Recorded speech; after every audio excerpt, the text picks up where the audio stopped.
Corrían los años 50, mientras el mundo se ponía nuevamente de pie tras la devastadora Segunda Guerra Mundial. Los chilenos nos transportábamos en trolebuses y vivíamos los últimos años del gobierno de Gabriel González Videla. En medio de este panorama, un visionario y emprendedor, Andrónico Luksic Avaroa, inició su camino por el desierto de Antofagasta en la búsqueda del primer encuentro con la minería. Compró una pequeña planta de tratamiento y producción de cobre, luego el yacimiento de Portezuelo. Así comenzó la historia. Era un tipo muy visionario. Se explotaba, era un cuerpo pequeño de brecha que estaba en el lado, en uno de los faldeos del valle. Y era una mina que iba a hundir una parte del yacimiento. Y cada vez que vivíamos con don Andrónico, la única preocupación que tenía y lo único que nos pedía era que el hundimiento no se notara en superficie. Porque estaba pensando vender una parte, que fue el negocio que se hizo con los japoneses finalmente, y no quería que se viera, quería que se viera prístino, que se viera que el yacimiento estaba intocado.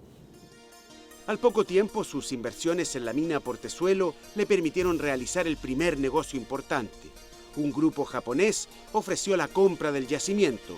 Fue el impulso para dedicarse intensamente a la exploración minera durante los próximos 20 años. Era como digo, de nuevo, muy romántico este asunto, había muchas cosas se resolvían en terreno.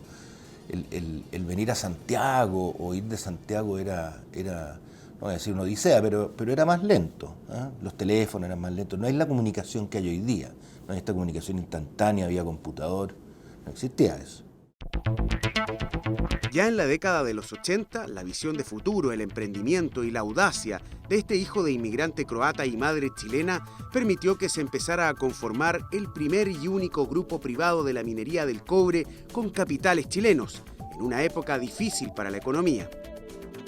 Chile empezó a depender del mercado mundial. Como fue uno de los primeros países de América Latina en hacerlo, de hecho el primero, efectivamente hubo un momento de bonanza, 78, 80 y algo, que fue espectacular, o sea, el dólar a 37, 39 pesos, depende de la investigación. La cesantía llegó, la endémica al 10%, endémica quiere decir que no tiene solución.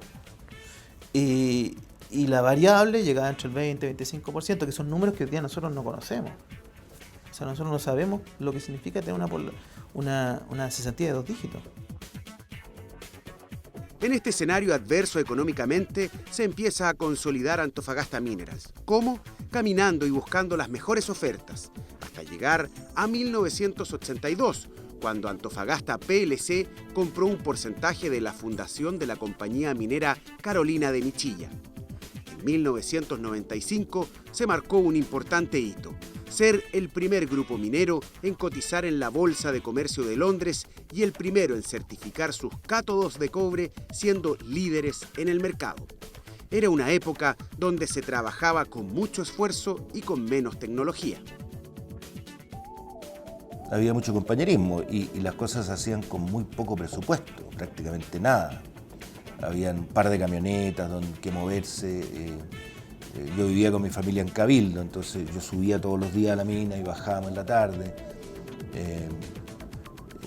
Me acuerdo, los inviernos, por ejemplo, eran tremendamente importantes. A veces el río venía inmenso y uno no podía volver a Cabildo, o sea, simplemente se quedaba al otro lado y había que quedarse en la mina, que no tenía muchas facilidades.